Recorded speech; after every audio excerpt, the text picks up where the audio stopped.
welcome back to my channel.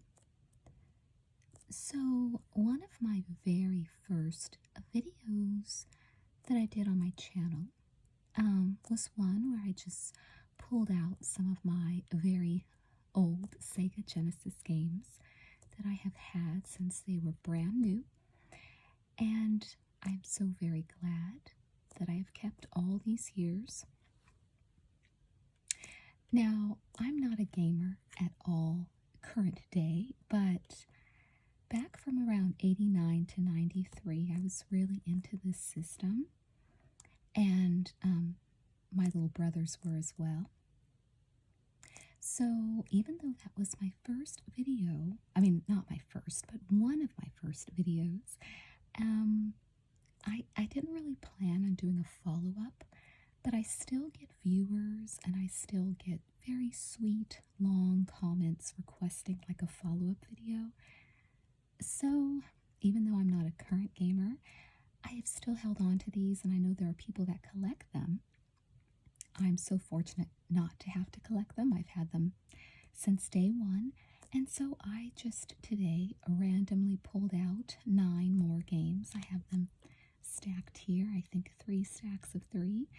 And I just thought I would do like a simple show and tell video for you, very relaxing.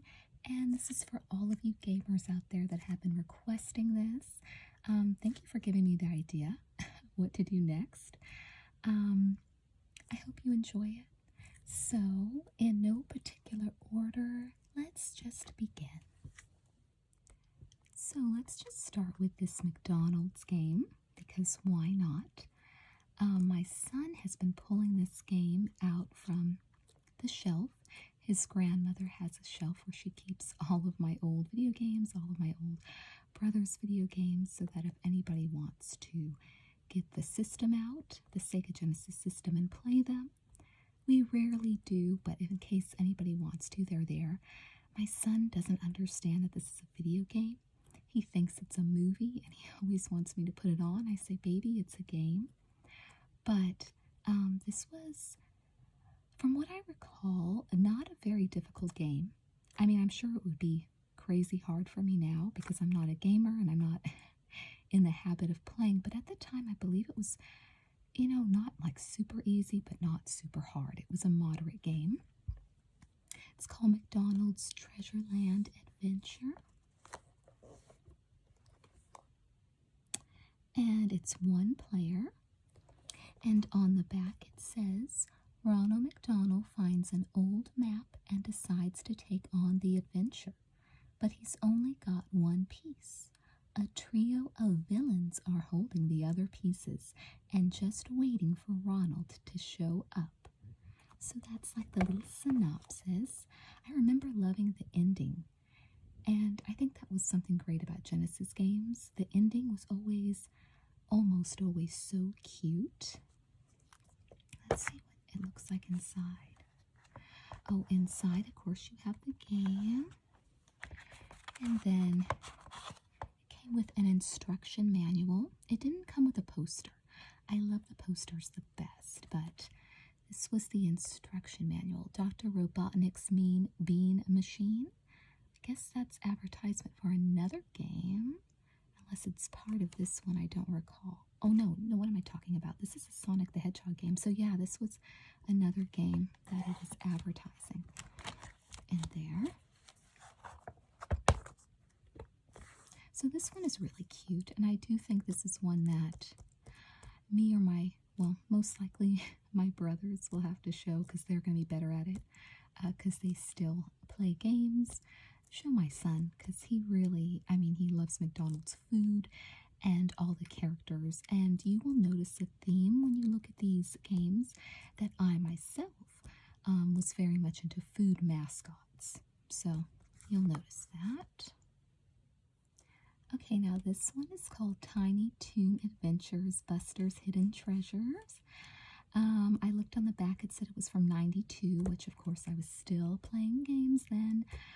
I don't know if this happened to you guys, but when you guys hit like junior high, did you guys, or girls, kind of grow up and become a little less tomboyish and get more into music? I'm not music, makeup, and friends and all that stuff and kind of put away video games because that's what happened to me. But I was definitely into Tiny Toon Adventures in the early 90s, and I loved this game. And on the back, it has quite a long synopsis of the game. It's very small lettering. Let me see. Hit it big when you join Buster Bunny on a 33-stage hunt for treasure. So loaded with hair-raising animation, it's like playing in a whacked-out Tiny Toon cartoon. Do you dare to set paw on this mysterious island? Trip through 7 tangly territories that include an overly enchanted forest, caverns of bubbling lava, secret underground seas, plains that are just plain crazy, a freaky factory, a mega mountain, and a spooky shipwreck rumored to be dripping in 14-karat gold.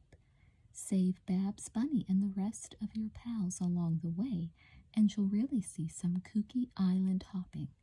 With Go-Go Dodo as your guide, you can be sure this adventure is packed with tricks, traps, and hidden bonus areas. But be very sure to watch out for the fortune-hungry folks who will try to throw you off the trail. Elmira, Plucky Duck, Hampton, oh that's right, Hampton, Dizzy Devil, Calamity Coyote, Montana Max, and his robot. Phew, no one said fame and fortune was easy. Very small lettering, and I'm reading in red in very dim lighting, but that was the back, and inside is another instruction manual, and then of course the game. Yeah, there's the back of it. This is the front of it. So no poster in there again, but still great to have this in such great condition all of these years. And then switching gears a bit, we have Road Rash, which I do remember playing all the time. I had a thing for like motorcycle racing games or car racing games, and I think I'm still like attracted to these type of games when I go to like Chuck E. Cheese with my son or kind of arcade places like that. They're just so much fun. Let's see, no speed limit, no rules, no problem. Blow 14 opponents off the back roads of California in the most illegal, unofficial, and dangerous race there is. And so here are some of the characters that you're going to be going against. And it just has some scenes. It's 1 or 2 players. And inside is another instruction manual. These games, I feel like the posters came in maybe like the older games. So we're talking like the 89, 90 games. But then once you got into the 90s, they started giving you the instruction manuals, which is fine. Do you guys have any favorite games like this that you played, or was Road Rash one of them?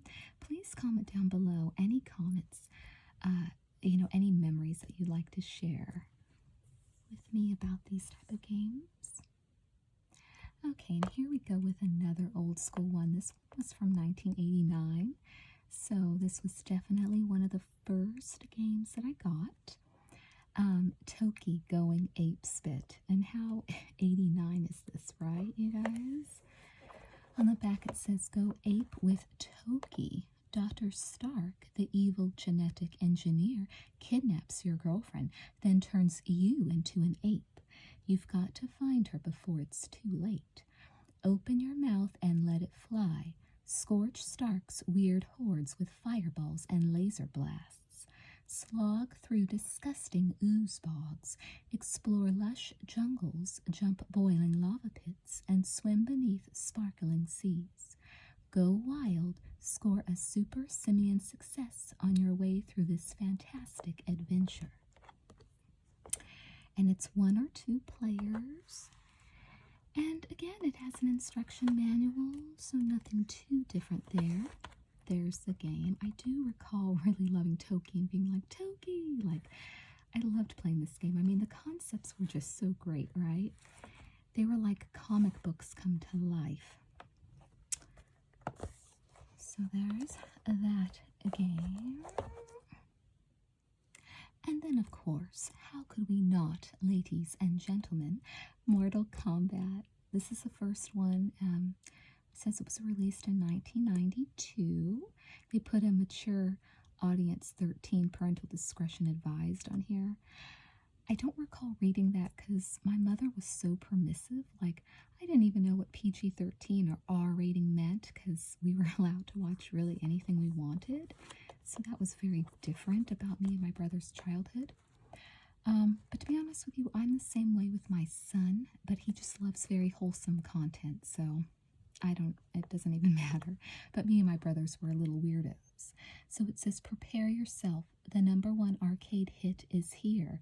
From Sub-Zero, Raiden, and the rest of the combat warriors, to the grueling endurance and intense mirror matches. Execute bone-shattering combos and awesome finishing moves. Defeat the half-human dragon Goro and destroy the shape-changing Shang Tsung to become the supreme Mortal Kombat warrior. And there's even a picture right there of the arcade version.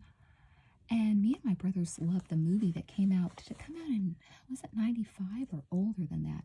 The one with Bridget Wilson, which I loved. That her name was spelled the same as mine, because my name has a very, a rare spelling. But because I love the Mortal Kombat franchise, it's awesome. Ooh, what's in here? Oh my god, I don't even know what this is, you guys. Okay, this is a Get a Grip Game Gear. Oh, SEGA Game Gear Color Portable Video Game System. Action accessories for the total Game Gear experience. So it's like an advertisement for that. And the games that come with that. And what are these? Keys, like game keys? Scorpion. Oh yeah, Fatality #1. I can tell this is my brother's handwriting. So all these years ago, he wrote like keys, codes to like do fatalities and with certain characters. That's so cool. And this, I guess, was the instruction manual, but it's been loved and used a lot, so it doesn't even have a cover anymore.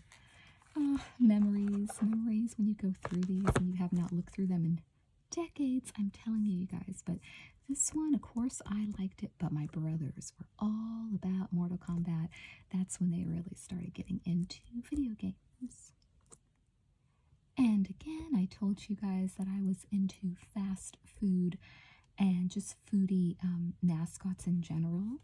If you'll remember, I did the Cool Spot video in my first video, show and tell of my SEGA Genesis games. If you've not seen that first video, by the way, I will link it at the bottom of this, in the description box, or you can just go to my show and tell playlist and it will be there too. But this one is called Chester Cheetah, Too Cool to Fool. And how freaking adorable is that? It's so cute. It says, put yourself in his paws. You're a cool cat, so you would like to be treated like that. But no, you're stuck in a zoo with nothing to do. Mean Eugene, the zoo-keeping fiend, has planned an ugly scene. He wants to nail your tail without fail. So he steals your wheels to cool your heels.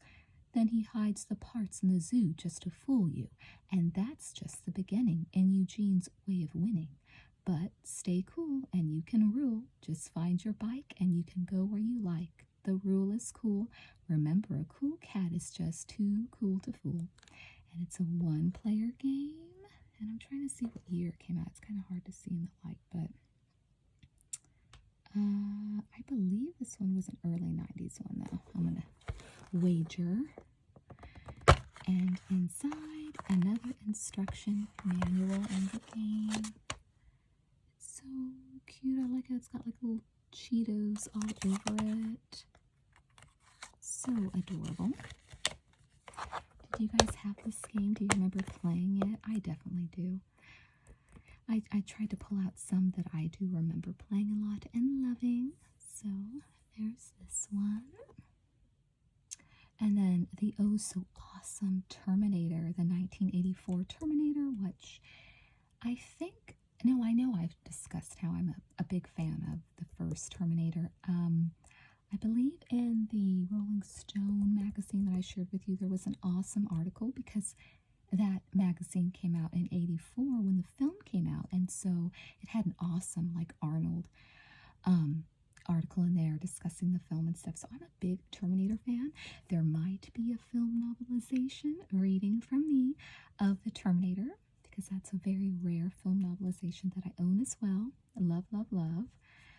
And I just loved movies, Sega Genesis, when they would do movie games in general. Like, if I loved the movie, then I was bound to love the Genesis version of it, the Genesis game.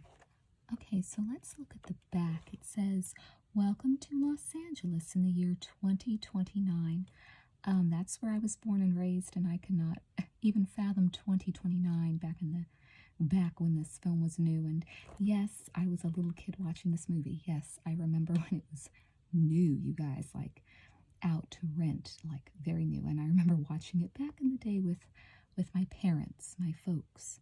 So it says, a post-nuclear hell where robotic machines rule the planet and the elimination of humans is the priority. You assume the role of Kyle Reese, a battle-hardened commando from this Holocaust future sent back in time to modern-day LA. Your mission? To protect Sarah Connor, the young woman who holds the key to the future survival of the human race. Your enemy is the Terminator, a cyborg killing machine sent back to destroy her. You must protect Sarah at any cost, but you'd better be fast and smart, because the Terminator doesn't give second chances. Good luck. The fate of the world's future lies in your hands today." And it says it features movie-like soundtrack complete with realistic sound effects, 8 meg of futuristic firepower. And it was a very awesome game. And again, there it is. And then there's the instruction manual. So cool, you guys. Did you guys own this game back in the day? Or do you still have it? I'm telling you, this one was, I think at the time my brothers played this one, more. But it's hard to even kind of remember reaching that far back because I always watched, even if I didn't play. So sometimes I was the player and oftentimes I was a viewer, and it was kind of went back and forth. But yeah, excellent, awesome game. And then this one definitely was my brother's game. I have 2 younger brothers, and this was the older of the 2. Earthworm Jim. Come on, how cool was Earthworm Jim? I did love watching this game be played by my brother. And you guys remember the animated series? The animated series was awesome. And I think my brother has it all on DVD. And it came out like at the same time when they did, remember there was a Dumb and Dumber series, and Ace Ventura, those Jim Carrey movies were made in cartoon series. And so was this one. It was like at that same time period. On the back it says, "Eat Dirt, the best game ever to hit a screen. This isn't game of the year, this is game of the decade." And it was awesome. The art quality was just incredible. It's going to take a miracle for another game in the 16-bit category to even compete with EWJF, Game of the Year. Is that what it says? Oh no, EWJ4, Game of the Year. That's what a critic was saying. And again, there's the game. There's the game manual, so I'm not going to take that out. But yeah, this one just screams my brother, my little brother, when I see it. He was just obsessed.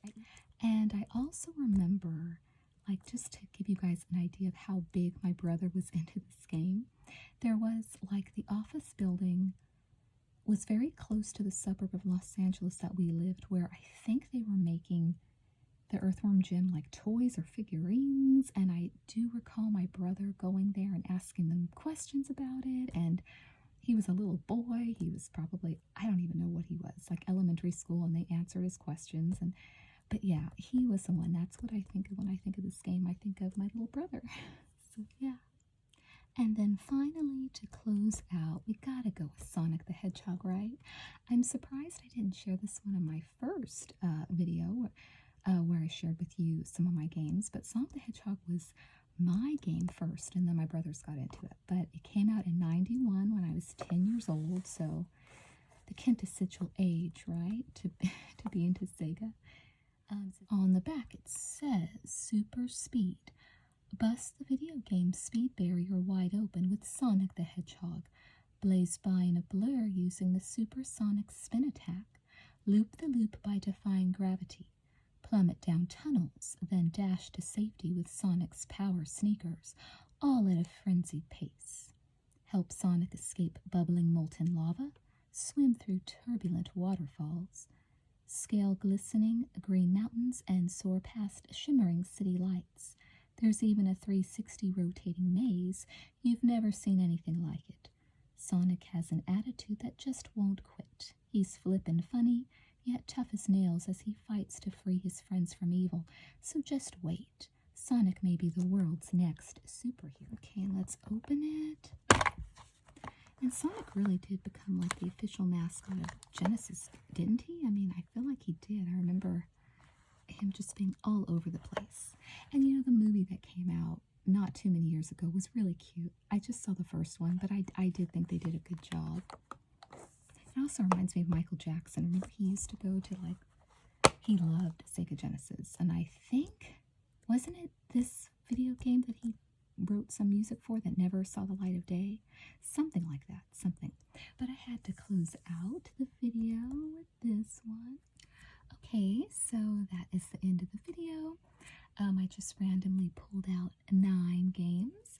And if you would like to see the first video, if you haven't caught that yet, it was one of the first videos I ever made, so I feel like my technique has gotten a little better. But that video is one of the first videos on my channel, so you can check it out in the Show and Tell playlist, or I will link it in the description box below. Feel free to comment any memories you have, any comments on any of these particular games. I'd love to hear it. Thank you so much for watching, and good night.